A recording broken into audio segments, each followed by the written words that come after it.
নমস্কাৰ, মই ধ্ৰুৱজ্যোতি শৰ্মা। আজি দিনৰ ভাগতে আপোনালোকলৈ এটা ভিডিঅ' আগবঢ়ালোঁ দেই। আজি এটা টপিকৰ ওপৰতে একচুৱেলি ভিডিঅ' বনাম বুলি ভবা নাছিলোঁ, কিন্তু কিছুমান নিউজ দেখি পেলাই মোৰ মাথাটো একদম বেয়া হৈ গৈছে। এই ৰিচেণ্টলি এটা ভিডিঅ' ভাইৰেল হৈছে, ভিক্টৰ দাই এজন ল'ৰাক গালি পাৰাক লৈ।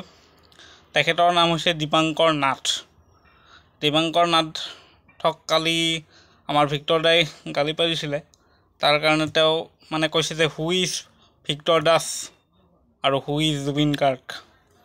তেখেতক মই এটা কথা ক'ব বিচাৰিছোঁ, ভিক্টৰ দাস ডাঙৰীয়াই 250 টকাত দুখীয়া ল'ৰা ছোৱালীক পঢ়াই আছে।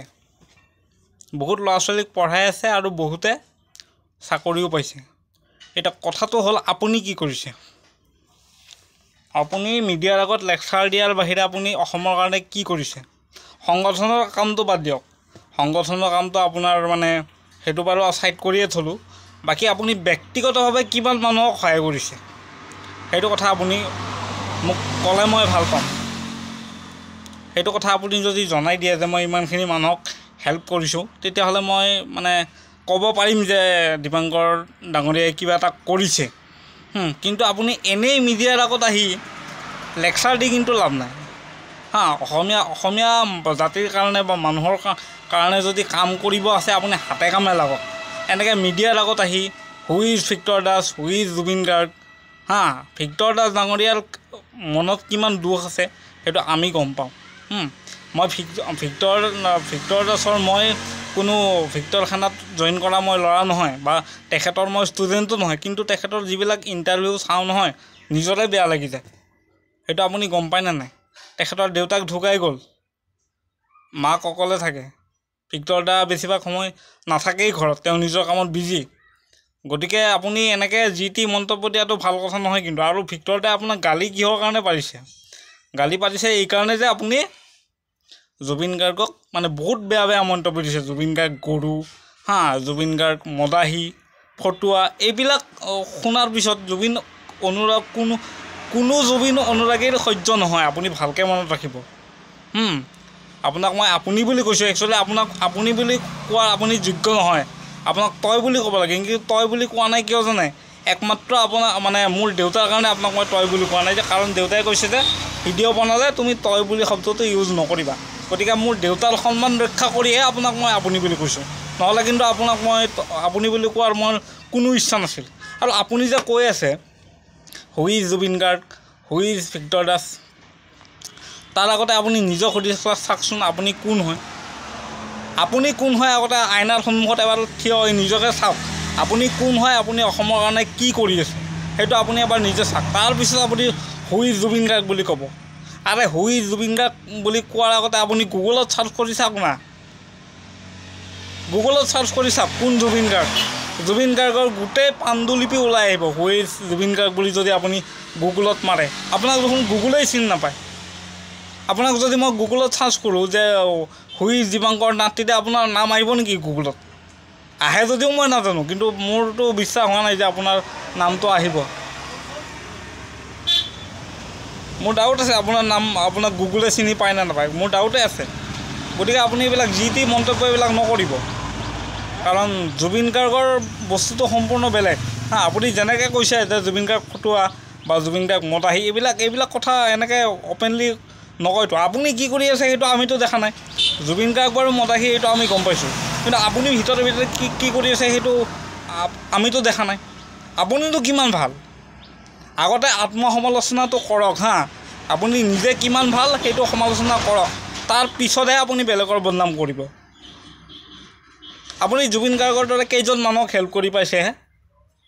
আমিতো নিজে গম পাওঁ জুবিন গাৰ্গে হেল্প বিচাৰি আহিলে কেতিয়াও না নকৰে। তেওঁৰ পকেটত যিমান পইচা আছে দি দিয়ে। আপুনি হিমা দাসৰ ইণ্টাৰভিউ চালে গম পাব। হিমা দাসক এবাৰ দিল্লীত জুবিন গাৰ্গে কি কৰিছিলে, টকাৰ বান্দোল দি দিছিলে, পকেটত কিমান পইচা আছে চোৱাই নাই। গতিকে এইবিলাক হিষ্ট্ৰী গম পাইহে আপুনি জুবিন গাৰ্গৰ কথা ক'ব। আৰু আপুনি ভাবিছে নেকি জুবিন গাৰ্গক বেয়াকৈ ক'লে আমি সহ্য কৰিম? কেতিয়াও সহ্য নকৰোঁ। বিশেষকৈ মইতো নকৰোঁৱে, বেলেগৰ কথা বাদ দিয়ক, মইতো নকৰোঁৱে। গতিকে অলপ কথা কওঁতে অলপমান সাৱধান হোৱাটো ভাল। আৰু এটা কথা মনত ৰাখিব, অসমীয়াত এষাৰ কথা আছে, কথাত বতা পায়, কথাত কটা যায়। গতিকে সেই বস্তুটো আপুনি মনত ৰাখিব। আৰু আপুনি যিবিলাক কথা কৈ আছে যে জুবিন গাৰ্গ ফটুৱা, জুবিন গাৰ্গ মদাহী, জুবিন গাৰ্গে মদ খাই মাতলামি কৰে, এইবিলাক কিন্তু সহ্যৰ সীমাৰ বাহিৰত। কাৰণ জুবিন গাৰ্গে মদ খাই আপোনাৰ ঘৰত একো কৰিব যোৱা নাই।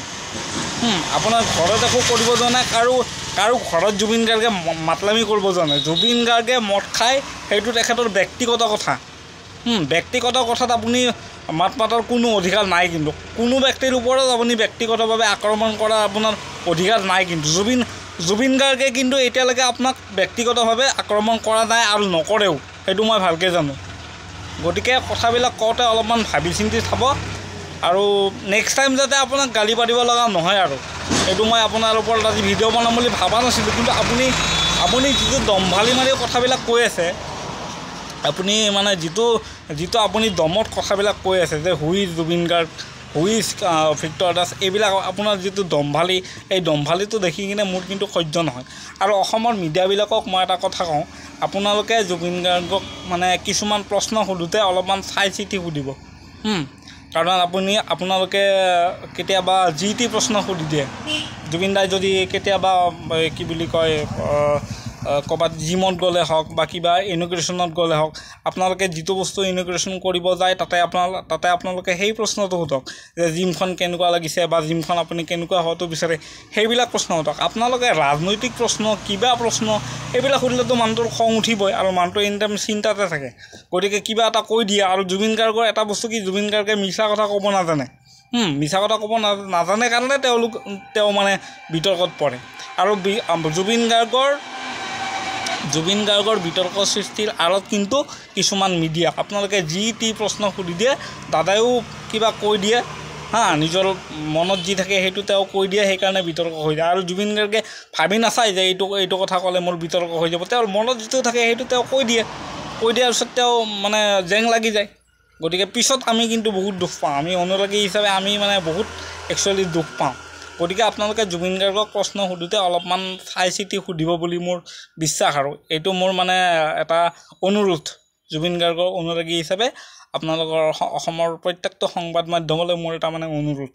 নহ'লে কিন্তু জুবিন গাৰ্গ এদিন শেষ হৈ যাব, আপোনালোকে শেষ কৰিব। আৰু দীপাংকৰ নাথ, আপোনাক মই লাষ্ট কথা এটা কৈছোঁ,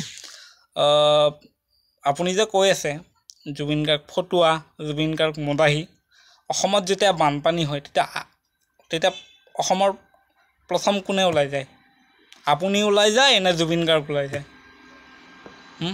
অসমৰ প্ৰত্যেকটো সমস্যাত প্ৰথম কোন থিয় হয়? জুবিন গাৰ্গ।